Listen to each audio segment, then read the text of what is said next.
corridor lights flickered again, which Elias took as either a sign of imminent electrical failure or the station trying to communicate in some ancient, passive-aggressive language. He pushed his cleaning cart forward anyway, wheels squeaking in protest, like they had filed a complaint weeks ago and were still waiting for management to respond. Night shift meant silence, and silence meant thoughts, and thoughts, Elias had learned, were far more dangerous than malfunctioning wires. He paused beneath a broken panel where sparks occasionally jumped like nervous insects.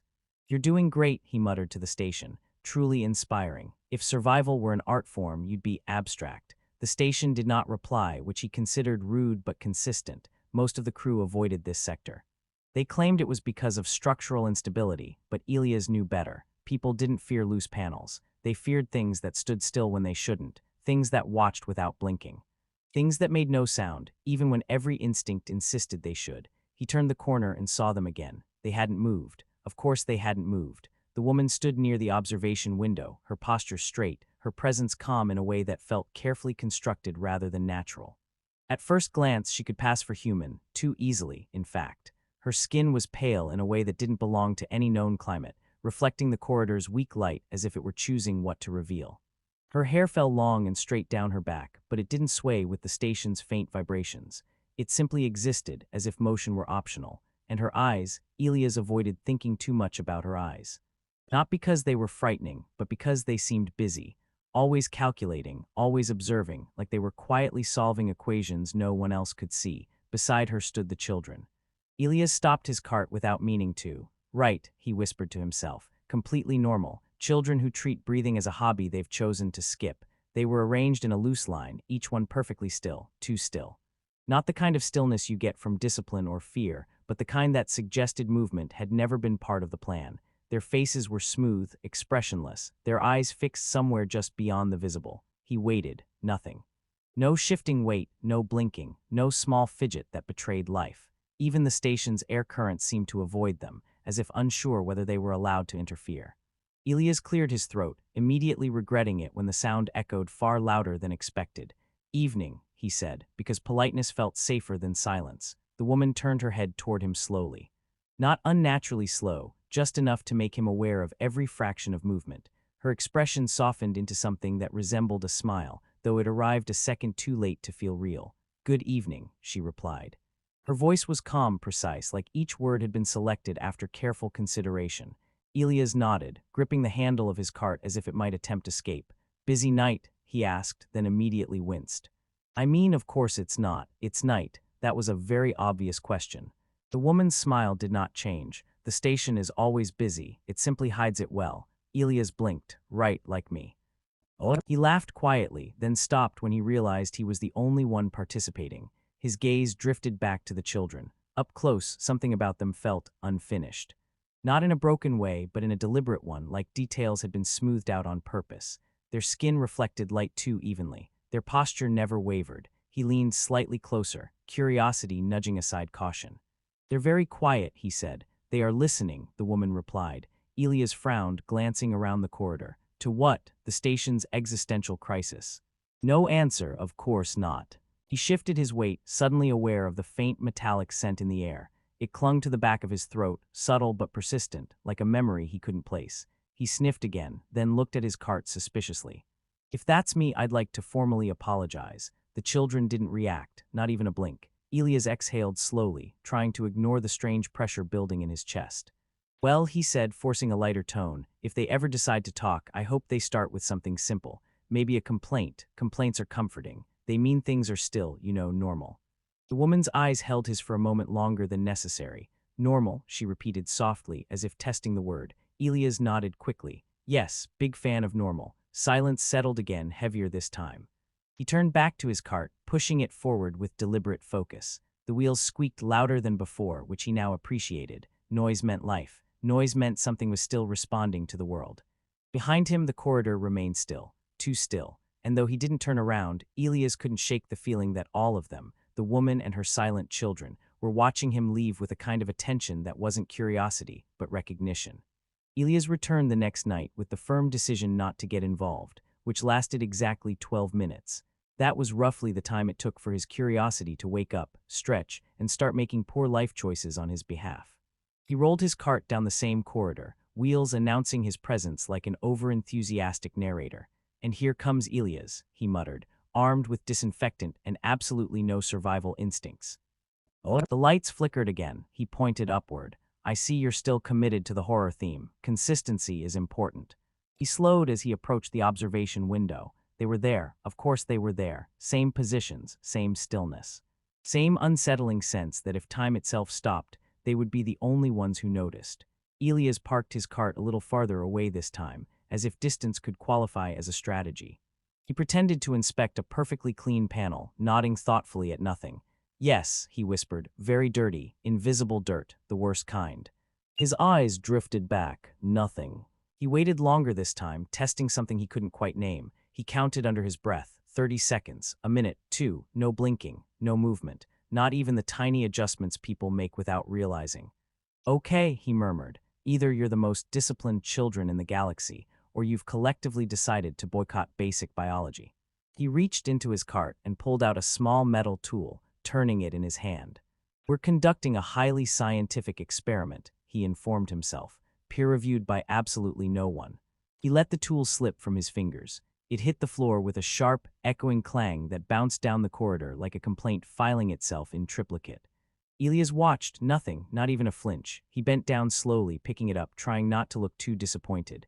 Well, he said under his breath, that's either impressive or deeply concerning. Possibly both, definitely both. You are curious, the voice came from behind him. Elias straightened so quickly he nearly headbutted his own cart. He turned to find the woman standing closer than before, not alarmingly close, just closer than he remembered. Curious, he repeated, pressing a hand to his chest. No, I'm just professionally attentive. It's a very important part of cleaning. You notice things, dust, stains, silent, unmoving children who may or may not blink. Her expression remained calm, but there was something sharper beneath it now, something that leaned in rather than held back. You watch them, she said. Elias shrugged, aiming for casual and landing somewhere near obvious. I watch everything.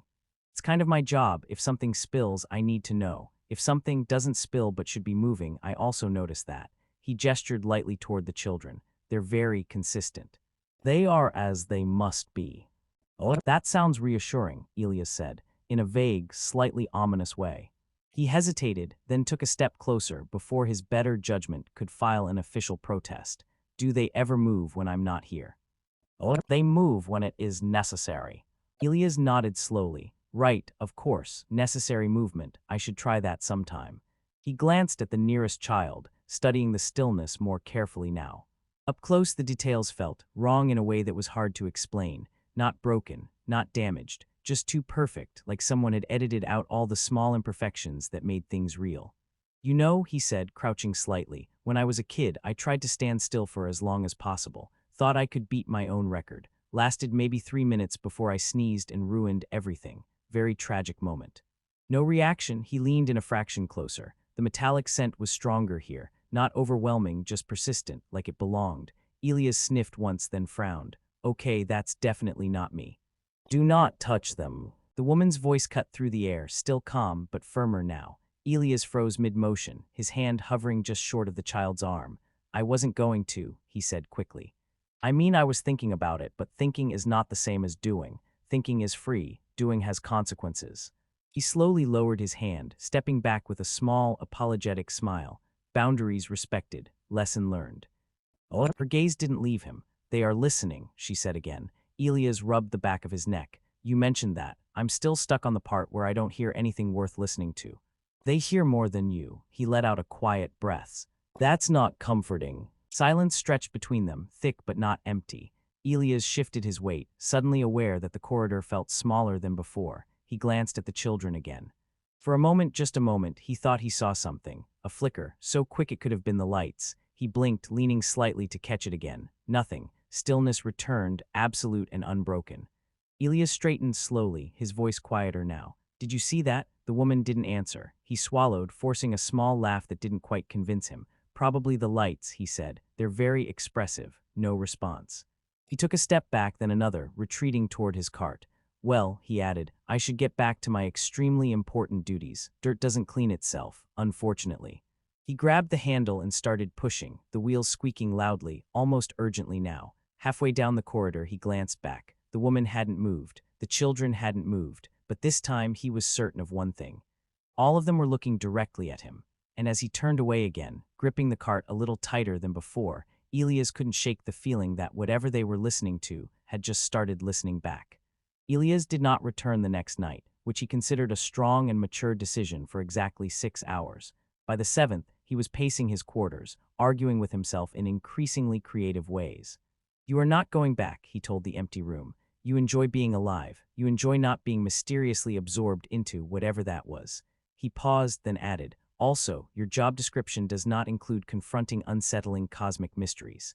It barely includes mopping properly." By the 8th hour, he grabbed his cart. "Professional integrity," he muttered, as if that explained everything. The corridor greeted him with the same flickering lights, though now they felt less like a malfunction and more like a warning that had grown tired of repeating itself. He moved slower this time, not out of caution, he told himself, but out of observational thoroughness. Yes, that sounded respectable. They were waiting. He stopped several steps away, noticing immediately that something had changed. Not visibly, not in any way he could point to and say there, but the stillness felt different now, less like absence and more like attention. "Okay," Elias said quietly, "I came back. That was probably a mistake. Let's all acknowledge that and proceed calmly." The woman watched him, her expression unreadable in a way that now felt less like mystery and more like restraint. "You should not have returned," she said. Elias nodded. "That's what I told myself, repeatedly, with conviction, and yet here I am, making poor decisions with confidence." His gaze shifted to the children. The metallic scent was unmistakable now, no longer subtle. It lingered in the air like something that had stopped pretending to be anything else. "I saw something," he said. "Last time, a flicker." "They are waking." Elias blinked. "That is not the direction I was hoping this conversation would go." He stepped closer anyway, because at this point his curiosity had clearly unionized and taken control. "You said they were listening. To what?" The woman hesitated, and for the first time her composure showed a fracture, not fear, but something heavier. "To me," she said softly, "to everything I remember." Elias frowned. "That sounds crowded." "They were lost," she continued, her voice steady but quieter now. "When your kind arrived, they called it discovery. We called it the end." He shifted uncomfortably. "Right, that sounds like something we would do. We're very enthusiastic about naming things we break." "I could not keep them alive," she said, "so I kept them with me." Elias looked at the nearest child again, really looking this time. The stillness no longer felt empty. It felt contained. "Vessels," he murmured. She nodded. "They hear what I hear. They hold what I cannot lose." Elias exhaled slowly. "That's not exactly healthy coping. They are not alone. They're not alive either." The words came out sharper than he intended, and for a moment, the silence that followed felt heavier than anything before. Then slowly the nearest child moved. Not much, just enough. Its head tilted a fraction, mechanical precision replacing absolute stillness. Elias froze, every instinct screaming at him to step back, but his feet refused. The child's eyes flickered, once, twice, then all of them moved. In perfect synchronization, their heads turned toward him. Elias let out a small, strained laugh. "Okay, that's new, definitely new. I preferred the version where you were statues." "They recognize you," the woman said. "That is deeply concerning." The children's expressions shifted, subtly, unnaturally, into something resembling a smile. Not warmth, not joy, recognition. Elias felt the weight of it settle over him, not as a threat, but as an understanding he hadn't asked for. "They're not just listening to you," he said slowly. "They're learning, yes. And now they've heard me, yes." He rubbed his face, letting out a long breath. "Great, fantastic. I've been overheard by a group of emotionally complex machines. That's a new career low." The woman watched him carefully. "You are afraid." Elias shook his head after a moment. "Yes, but not of them." He looked at the children again, really seeing them now, not as something broken, but as something held together by refusal. "I'm afraid of what made this necessary," he said quietly. Something in her expression softened just slightly. "They will not harm you," she said. "I figured," Elias replied. "If they were going to, they probably would have done it by now. I've been very available." A small pause.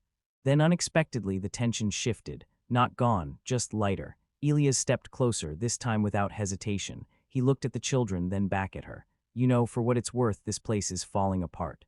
Systems failing, people leaving, lights staging dramatic exits every 10 minutes. But you kept something from disappearing." She said nothing. "You didn't fix it," he added. "But you didn't let it vanish either." He glanced at the children one last time, their gaze steady, aware. That counts for something. The woman studied him, as if weighing the meaning behind words that weren't entirely precise. Elias stepped back, reaching for his cart. I won't report this, he said, not because I'm brave, mostly because I don't think anyone would believe me. Also, I enjoy not being reassigned to a lab.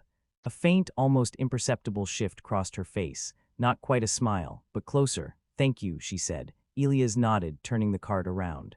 Just maybe let them blink occasionally. It'll help with the whole terrifying presence situation. He started down the corridor, the wheels squeaking as usual, but this time the sound didn't feel like a shield. It felt like part of the station again. Halfway down he paused, glancing back. They were still there, watching, but it felt different now, not like being observed, like being acknowledged. Elias gave a small, awkward wave.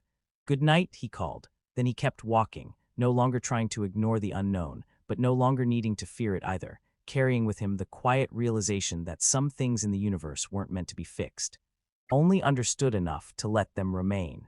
Elias stopped checking the corridor logs after the third night of finding nothing unusual recorded.